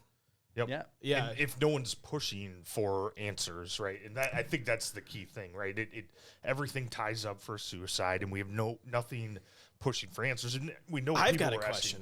Ooh, ask it. Yeah, I've got an idea. Do we think we could reach out to the actual detective and see if? I'm already gonna try and yeah, I'll see. I'm gonna email him and see if anything, if he's not willing to come on the air just to like get a response. Honestly, if this case is closed and it's officially closed, I don't understand why he wouldn't be able to talk about it. Maybe other than the fact that he doesn't want to jeopardize his job and the police department he works for. And actually, Adam made a great point, kind of what you said. I just threw it up on the board. It says, in so many of the cases you do on your show, the spouse is almost always the one pushing for investigation of foul play. Yeah. That is a great point, because we have so many cases where it looks clear cut and the spouse or the family member is not satisfied ever. I will say this, because cut you off. I posted to get people to start chatting in the chats for a free hat. Adam's the front runner. Oh, yeah. Excellent. No, but I mean, that's a great point, because we deal with ones that are like very clear cut, and the family's like, no, I'm not accepting that, because that's to me a normal response. Like Well, he's yeah, a just lot not of- like, no, that can't be the case. That can't be it. Like that's someone I love. That's somebody that like that can't be it. Almost- Even if it's clear cut, it's yeah. like, no, sorry, it is. He gave up instantly. Within several hours, like, I guess she's dead. I guess it's all over. I better start looking for a new wife. No. I mean, Sorry, that's too fast. That's Yeah. that's not normal. a lot of our cases, almost all of our cases, this is a very unusual episode, the 2 episodes we've done now, because He said, haha, woohoo. yeah, this is the benefit of getting on a podcast live stream when they just start doing it and no one knows they're live streaming. Yeah. But no, this is a very unusual case for this podcast. Joe and I always talk about people that have gone missing in the wilderness under weird circumstances, like Aaron Hedges, the guy we just talked about a couple Mm-hmm. weeks ago. And the commonality you see in all those cases is the family is usually out in the field Yeah. with searchers. They'll travel to wherever they went missing. They'll spend the entire time the search is going on looking for them. They're in the woods looking. They're putting flyers up all over it. Like, they're doing everything they possibly can, humanly possible. Look at Paul Miller, our second episode. Yeah. His sister, we talked to her, we emailed her, like, Yep. years later, still going, like, They- it's, let's argue, her searches a year later, completely fruitless. Arvin Nelson. They're completely pointless, like, if you're thinking logically. Yeah. But, like, that's her brother. Yeah. She can't do nothing. Well, even like friends of people, let's like Arvin Nelson. We interviewed his friends. Yeah. And Old high school friends. he went missing. Andy, you're probably not familiar with this case, but this guy went missing in Big Sur in California, and I think over a decade ago.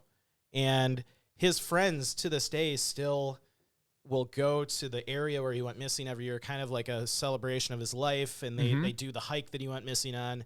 And, you know, they still kind of looking for him, and They're not over it. they're not over it. Like, And they aren't, it's not their husband. yeah, I think that has to be a pretty normal response to. I would say so, yeah. Yeah, not like she's missing an hour later, I guess she's gone. That's too bad. Like he still technically didn't know what happened to her when he gave up. The body wasn't found till what, 6 hours later?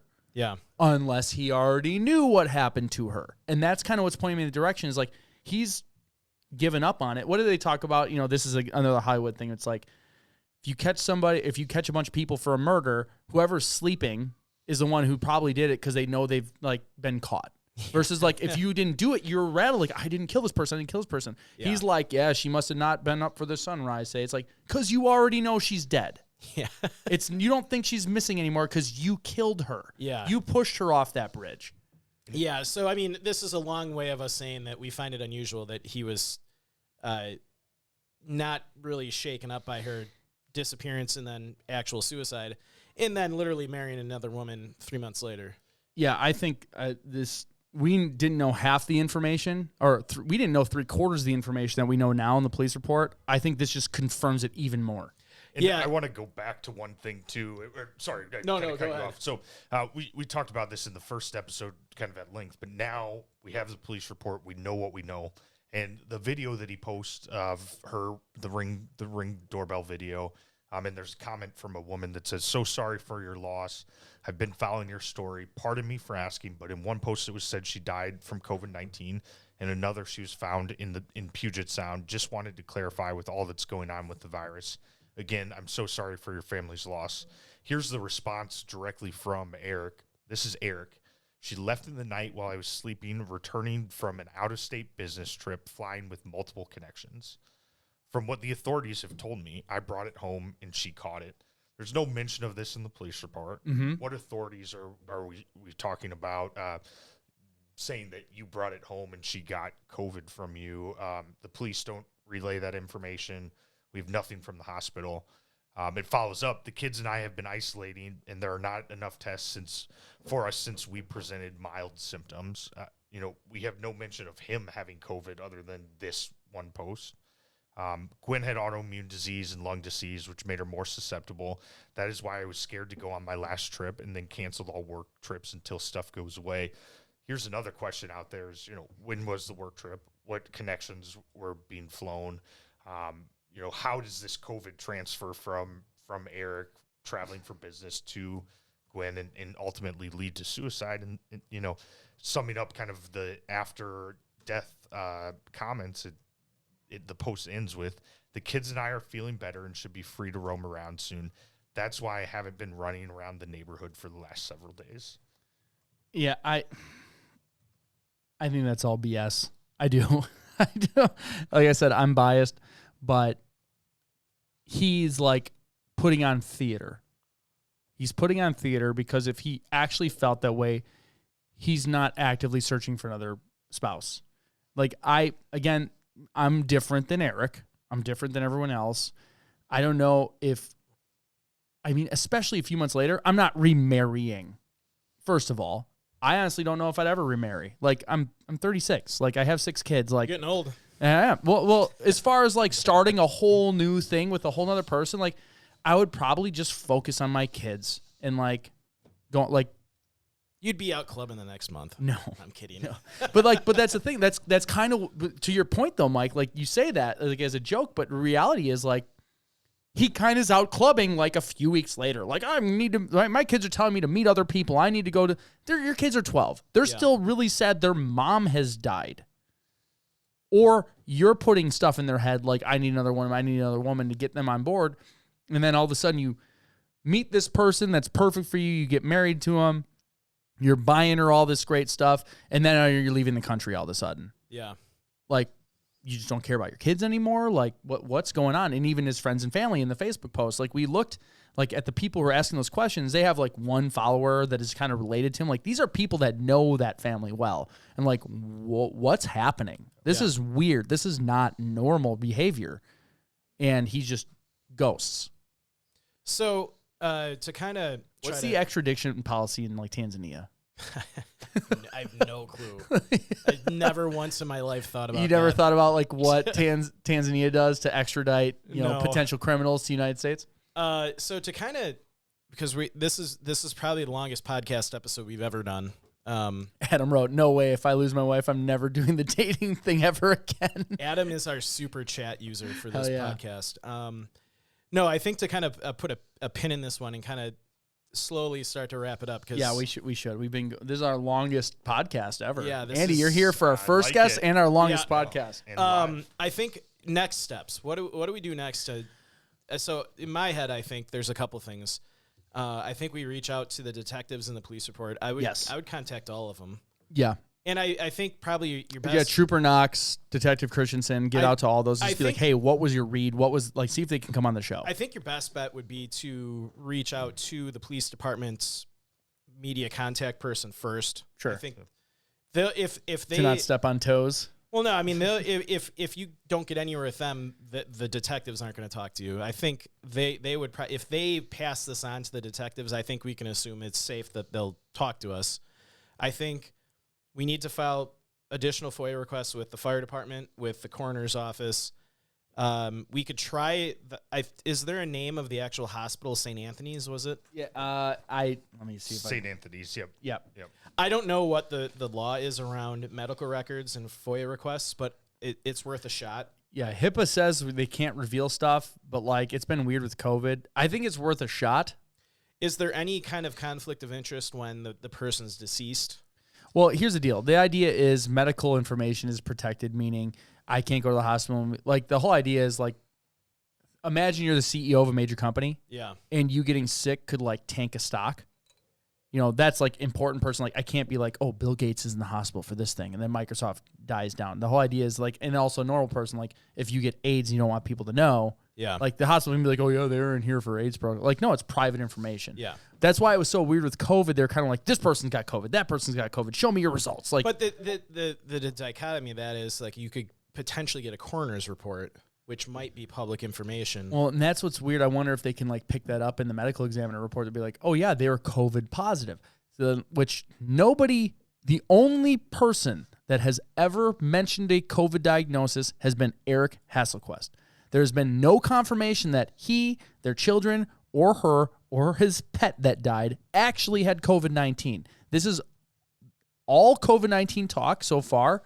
Again, we haven't seen any more documents, but so far, the only data we have that there's been COVID-19 involved in this at all is her husband saying it was. Yeah. That is it. So I think you kind of hit it. I mean, hospitals, likely some sort of a private entity. There's HIPAA. You're probably not going to get records without like an authorization from without a court order or a court order or subpoena. But the medical examiner's office, the coroner's report might shed some light on whether or not there was a positive COVID diagnosis. And the other thing that I would suggest, it's your show, so you don't need to take it, but we have these comments of people that are concerned. We know who they are on social media. They might have some information that kind of pieces together some of these questions that we have. Yeah, no, I think that's a great idea. I think potentially maybe reaching out to them and giving them the guarantee that they'll remain anonymous and maybe let us know what they know. Yeah, we could pre-record and I could like modify their voice. Or not even like necessarily if they're not even comfortable doing that. Yeah, if they want to give a statement and we can relay it. And we can, we can make a guarantee that we're not going to release their identity. Yeah, and that I would say that goes for anybody in Gig Harbor that might know anything. Like, if you want to feed us information anonymously, I can tell you I have a ton of information on cases that I have not shared that are pretty damning that I refuse to share. Not to like play on my journalistic integrity because we're just a podcast, but like I'm a man of my word. Like there's a couple things that I've learned from people that would have been really good show material that I have not shared because they asked me not to. Yeah. So like if you want to come anonymously, tell me some things, tell it and feel free to tell us the full story and say, I don't want you to include this. Mike and I will leave it out. Yeah. Like I don't care about the show as much as just I would like to get answers. And even if I know personally, great. Well, this is for me, this is kind of like, so a lot of the cases we do, it's tough to like create a connection with it because some of them happened so long ago. And, we're talking about people we have no connection with, but now because of you here who has a connection with some people close to her, I kind of feel like we're going down the rabbit hole now. And I kind of want to see this through to the end. And I definitely need to because I would love to be proven wrong. I don't like doing it, but it's just so damn obvious. And the idea of someone getting away with something like this, because I have kids, like if something like that happened, I would want someone to fight for me and be an advocate. I think you said in the last episode, like there's no one advocating for this except for friends and family. It's kind of going nowhere. So we have, I wouldn't argue the responsibility, but we have reach now more so than when we first started this podcast. We have 19,000 people on Facebook. Like if there's some foul play here, even if he's left the country, whatever, if we could like open it up, get it, and he did do it, shine light on it to the point where like, maybe he's not going to get punished, but you can't come back to this country anymore. Like, I don't know who that helps, but it'll be like, okay, at least one less injustice went completely unnoticed. Fine. Yeah. I mean, either way, no matter what happened, I think there's questions out there, and the family, the friends, the kids are deserving of answers to those questions. Yeah, and that's, I would love to know that too. If there's people close to the family, kids. Where are the kids? Yeah. Where is he still out of the country? The last post I saw is he's leaving the country. Is he gone? Is he not even in the United States anymore? Is he in Kenya or Tanzania or wherever the heck they were going? So there's a lot more questions. I think we've got some more homework to do, and a lot of FOIA requests. I really do think that Joe or myself should reach out to local local news media in that area. I think this feels like one of those stories that like your local like network news, like ABC or NBC, like it's something they would. Yeah, if we can get someone in Gig Harbor to run a story, so like or Tacoma, whatever the Tacoma like NBC station, or like hey, we're kind of peeling the onion back on this case of this lady that allegedly committed suicide, and nothing's adding up. Could you we have quite a few listeners in Gig Harbor. Do we really? That name has come up at least twice with separate. There's a lady who messages on Facebook that lives there, like the Washington area, because it's a small little city, but it's near all the other stuff. So like Tacoma is a pretty big town. Yeah, city. We have listeners in that area, so if they hear this, like, if you know anything, like we've gotten a lot more from a lot less people. And if you happen to work in local news media, if you happen to be a news anchor in Tacoma, Gig Harbor, please contact us. Yeah. But no, I think we should reach out to the other agencies involved in this. I think trying to maybe get anonymous statements from other people who commented on these social media posts, and I think maybe reaching out to local news media to try to garner more. At this point, I'm less interested about future podcast episodes and more interested in like trying to solve this case now. It I'm kind of interested feels in like both solving it for future podcast episodes. I'm Um, gonna be honest. I'm always gonna be honest. I think this is good for the podcast, but it'll also actually help somebody. If we can do both, great. Yeah, so I think we're gonna have a little hiatus here. Maybe Joe might be posting a couple things. I'll throw some stuff together. I need to pick up the slack on my end. I've been bad. Mike, you've been doing everything. It's okay. All right. So thanks again for tuning into our show. We appreciate you all for listening and sharing Locations Unknown with your friends and family. Be sure to like and follow us on Facebook, Instagram, Buy our and Twitter. swag. Buy our swag. We do have the YouTube channel. If you're listening live now, that's great, but you can subscribe there. If you'd like to support us monetarily, visit our Facebook store. Buy some swag, as Mike said. We can go to our website. YouTube now you can sign up, right? Is it like subscribe on YouTube? We have a membership on YouTube. So that benefits us Yes. financially, so that can help us too, and then you'll get exclusive stuff through there. Yep. And just always remember, when enjoying the beauty of nature, whether backpacking, camping, or simply taking a walk, always remember to leave no trace. Thank you, and we will see you all next time.